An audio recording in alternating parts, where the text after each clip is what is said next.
Pero, in-arbor ko na rin muna. Hiniram ko muna sa DPWH yung facility sa tapat. Pang-COVID yun eh, pang-doktor yun eh.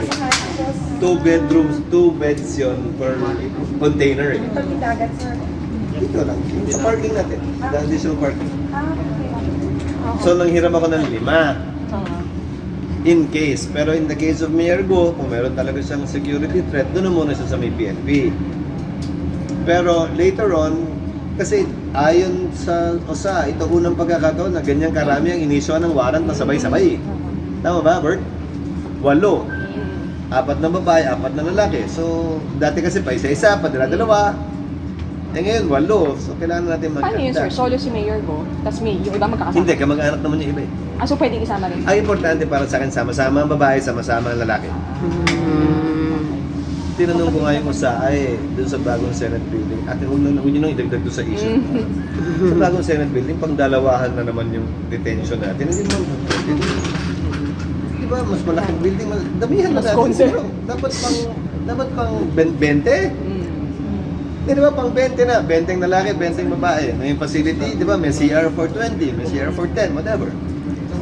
Meaning, so as we are going through, may nadidiscover pa nga eh, na gano'n, nagkataon na noon, binisita ko si, Gamo? Yes. Nancy Binisita Gam. ko sa kanina eh, kinamusta ko eh, kasama ko yung staff ni Risa. Sabi ko, ma'am, siya po yung may kasalanan, wala po ako kinalaman niya. Ano sabi, sir? Tinatawa na siya, tinatawa ko lang na. Pero saan sabi ko? Hindi na pinatawa ko lang naman siya. Sabi ko, ma'am, teka, kumusta kayo? May sakit daw. Yun lang, sir. Pero Anong reaction niyo po?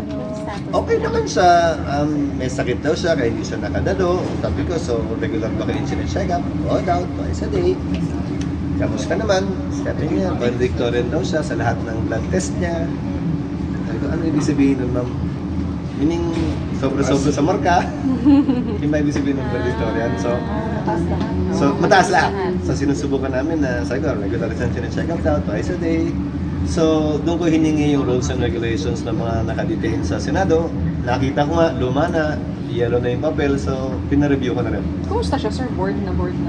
Bored lang siya, kaya nagtatanong siya yung cellphone daw. Sabi ko, oo nga naman, ba't bawal? Hindi ko makita yung rason ba't bawal eh. Sabi kasi nung OSA, inabutan na nila na yun ang rules. So, pinapareview ko. Para, baka naman pwede, di ba? Hindi naman, pero ulitin ko,